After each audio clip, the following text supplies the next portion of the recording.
नमस्कार दोस्तों, आज हम एक ऐसे शख्स की कहानी सुनाने जा रहे हैं जिनका नाम हर भारतीय के दिल में बसा है। एक ऐसा नाम जो न केवल उद्योग जगत में बल्कि मानवता और सेवा में भी चमकता है, रतन टाटा।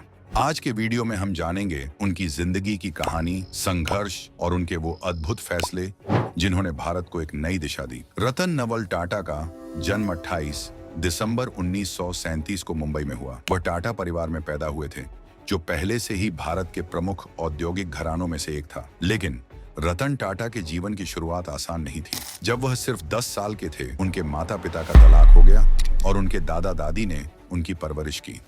बचपन से ही रतन टाटा ने संयम और सादगी के साथ जीना सीखा और यही गुण उन्हें आगे ले गए। रतन टाटा ने अपनी प्रारंभिक शिक्षा मुंबई से पूरी की और उसके बाद कॉर्नेल यूनिवर्सिटी से आर्किटेक्चर और हार्वर्ड बिजनेस स्कूल से एडवांस्ड मैनेजमेंट प्रोग्राम में डिग्री प्राप्त की। पढ़ाई के बाद उन्होंने टाटा स्टील के शॉप फ्लोर पर काम करना शुरू किया। उन्होंने अपने परिवार के अन्य सदस्यों की तरह सीधा प्रबंधन में कदम नहीं रखा, बल्कि उन्होंने जमीनी स्तर से शुरुआत की। इस अनुभव ने उन्हें जमीनी हकीकत और मेहनत की अहमियत सिखाई।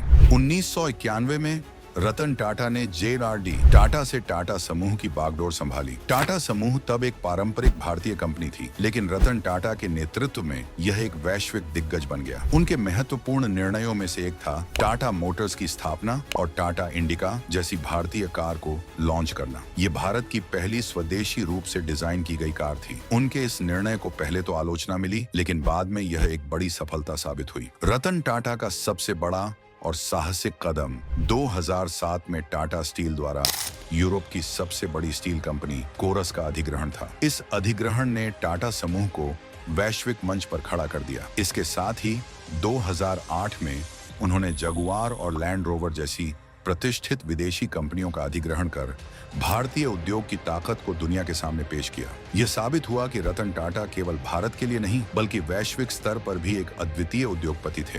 रतन टाटा ने हमेशा नैतिकता और मानवता को अपने व्यवसाय के केंद्र में रखा। चाहे वह 2008 का मुंबई आतंकवादी हमला हो, जिसमें उन्होंने अपने कर्मचारियों और पीड़ितों की मदद की, या फिर टाटा ट्रस्ट के माध्यम से शिक्षा, स्वास्थ्य और अन्य सामाजिक मुद्दों पर किए गए कार्य, रतन टाटा ने कभी भी लाभ से पहले इंसानियत को महत्व दिया। उनका मानना था कि व्यवसाय केवल मुनाफा कमाने के लिए नहीं बल्कि समाज को बेहतर बनाने के लिए होना चाहिए। रतन टाटा का एक और बड़ा सपना था भारत के हर परिवार के लिए एक किफायती कार बनाना। इस सपने को उन्होंने 2008 में टाटा नैनो के रूप में साकार किया। ये दुनिया की सबसे सस्ती कार थी जिसे मध्यम वर्ग के परिवारों के लिए डिजाइन किया गया था। भले ही नैनो ने बाजार में वैसी सफलता नहीं पाई, लेकिन रतन टाटा के इस प्रयास ने उनकी सादगी और सेवा के भाव को दुनिया के सामने रखा। 9 अक्टूबर 2024 को 86 साल की उम्र में रतन टाटा इस दुनिया से विदा हो गए। Ratan Tata, no more, the iconic business tycoon, has passed away at the Breach Candy Hospital. Bharat के सबसे बड़े उद्योगपति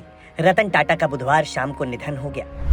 उनके निधन से देश ने एक महान उद्योगपति ही नहीं बल्कि एक सच्चा मार्गदर्शक और समाज सेवी खो दिया। उन्होंने हमें दिखाया कि नैतिकता, इंसानियत और उद्यमिता एक साथ चल सकते हैं। रतन टाटा की कहानी हमें यह याद दिलाती है कि सफलता केवल दौलत में नहीं बल्कि लोगों की भलाई में है। वह अब हमारे बीच नहीं है, लेकिन उनका योगदान और उनकी विरासत सदैव हमारे दिलों में जीवित रहेंगे। कड़ी मेहनत, सादगी और परोपकार ही असली सफलता है। रतन टाटा।